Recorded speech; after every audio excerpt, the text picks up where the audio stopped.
Assalamualaikum warahmatullahi wabarakatuh. Salam sejahtera buat kita semua. Semoga Allah Subhanahu wa taala selalu memberikan kesehatan dan keberkahan buat kita semua. Amin ya Allah ya rabbal alamin.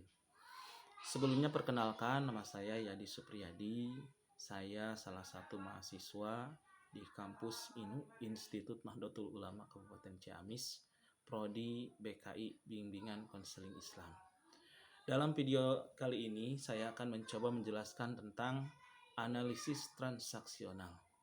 Dan yang akan saya bahas dalam video kali ini yang pertama, siapa pelopor analisis transaksional? Yang kedua, apa tujuan dari analisis transaksional? Yang ketiga, seperti apa dan bagaimana hubungan konselor dan klien dalam analisis transaksional?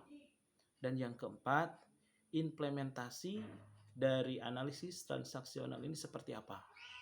Mungkin 4 bahasan yang akan saya bahas dalam video kali ini. Teman-teman sekalian, Eric Berne adalah pria kelahiran Kanada. Beliau adalah seorang pelopor dari analisis transaksional. Beliau mulai mengembangkan terapi ini ketika beliau sedang berdinas di militer Amerika. Awalnya dia diminta untuk menterapi kelompok tentara Amerika yang mendapat gangguan emosional akibat Perang Dunia Kedua. Eric Berne pada mulanya adalah pengikut Freud yang selalu melakukan psikoanalisis dalam terapi. Akan tetapi seiring berkembangnya waktu, Berne merasakan ketidakpuasan dengan terapi analisis ini.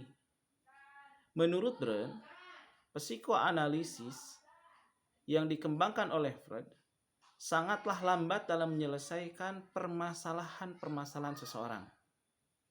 Dan berangkat dari ketidakpuasan Berne ini, setelah Berne berhenti dari kedinasan militer, Berne mulai melakukan eksperimen ataupun percobaan-percobaan yang sangat luar biasa. Dan akhirnya pada pertengahan tahun ke-50-an, Berne memperkenalkan teorinya, yaitu analisis transaksional. Teman-teman sekalian, apa tujuan dari analisis transaksional ini? Berne mempunyai tujuan melalui analisis transaksional ini. 4 tujuan yang ingin dia capai melalui analisis ini. Yang pertama, konselor membantu konseling ataupun klien yang mengalami ego yang berlebih.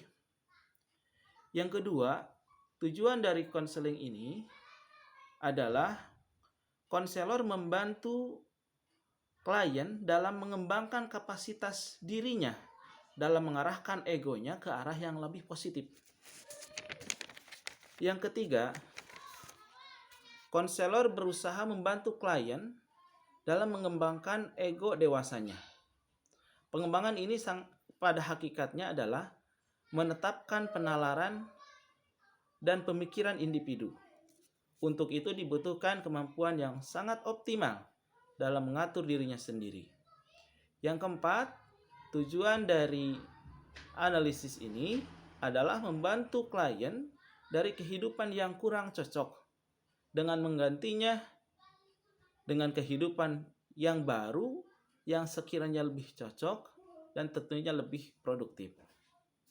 Teman-teman sekalian, adapun hubungan seorang konselor dengan klien dalam analisis transaksional ini, yang pertama, tidak adanya jurang pengertian yang tidak bisa dijembatani. Pengertian yang tidak bisa dijembatani. Artinya, konselor dan klien bisa berbagi kata, bisa sharing, bisa curhat, yang akhirnya dari sharing tersebut bisa menyelesaikan permasalahan-permasalahan yang ada. Yang kedua, klien dan konselor memiliki hak yang sama dalam konseling. Oleh karena itu, klien tidak bisa dipaksa dalam mengungkapkan sesuatu yang tidak ingin dia ungkapkan.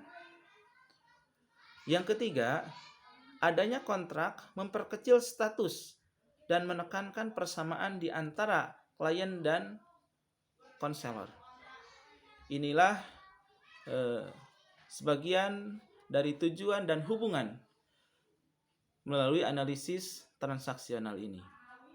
Adapun implementasinya dalam kehidupan kita di masyarakat ataupun keluarga, bisa kita ambil satu contoh.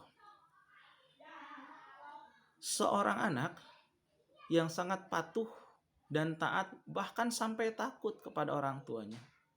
Yang saking takutnya seorang anak kepada orang tuanya, apapun keputusan orang tuanya itu harus dia laksanakan sekalipun bertentangan dengan kemauannya. Contoh, seorang anak yang ingin melaksanakan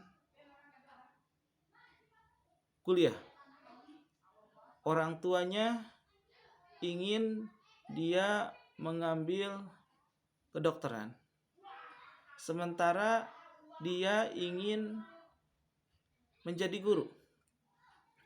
Tentunya ini ada dua keinginan yang berbeda antara keinginan orang tua dan keinginan anak tersebut.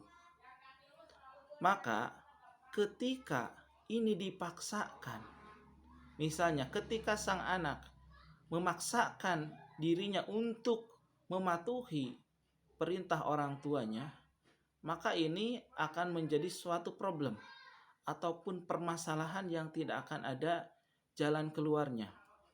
Misalnya, ketika si anak memaksakan untuk mematuhi keinginan orang tuanya dengan kuliah, mengambil jurusan kedokteran, maka nilainya pun tidak akan bagus karena ada keterpaksaan dalam dirinya. Dan apabila si anak tidak mematuhi keinginan orang tuanya, maka si anak tersebut akan takut dan merasa bersalah. Nah, tentunya permasalahan seperti ini sangatlah pas, sangatlah cocok dengan terapi analisis transaksional. Caranya seperti apa? Caranya si anak tersebut kita ajak berkomunikasi. Biarkan anak tersebut curhat tentang masalahnya. Dan kemudian kita sebagai konselor memberikan suatu keputusan yang sekiranya nyaman untuk anak tersebut, dan bagi orang tuanya pun dia akan selalu merasa dihargai dengan keputusan anak tersebut. Nah, jadi tujuan dari analisis transaksional ini adalah memberikan kebebasan untuk seseorang menjalani kehidupannya sendiri dengan kehidupan yang tentunya lebih nyaman dan lebih baik. Itulah mungkin pembahasan tentang analisis transaksional yang bisa saya jelaskan. Mohon maaf bila sekiranya masih banyak kesalahan dan kekurangan. Terima kasih. Assalamualaikum warahmatullahi wabarakatuh.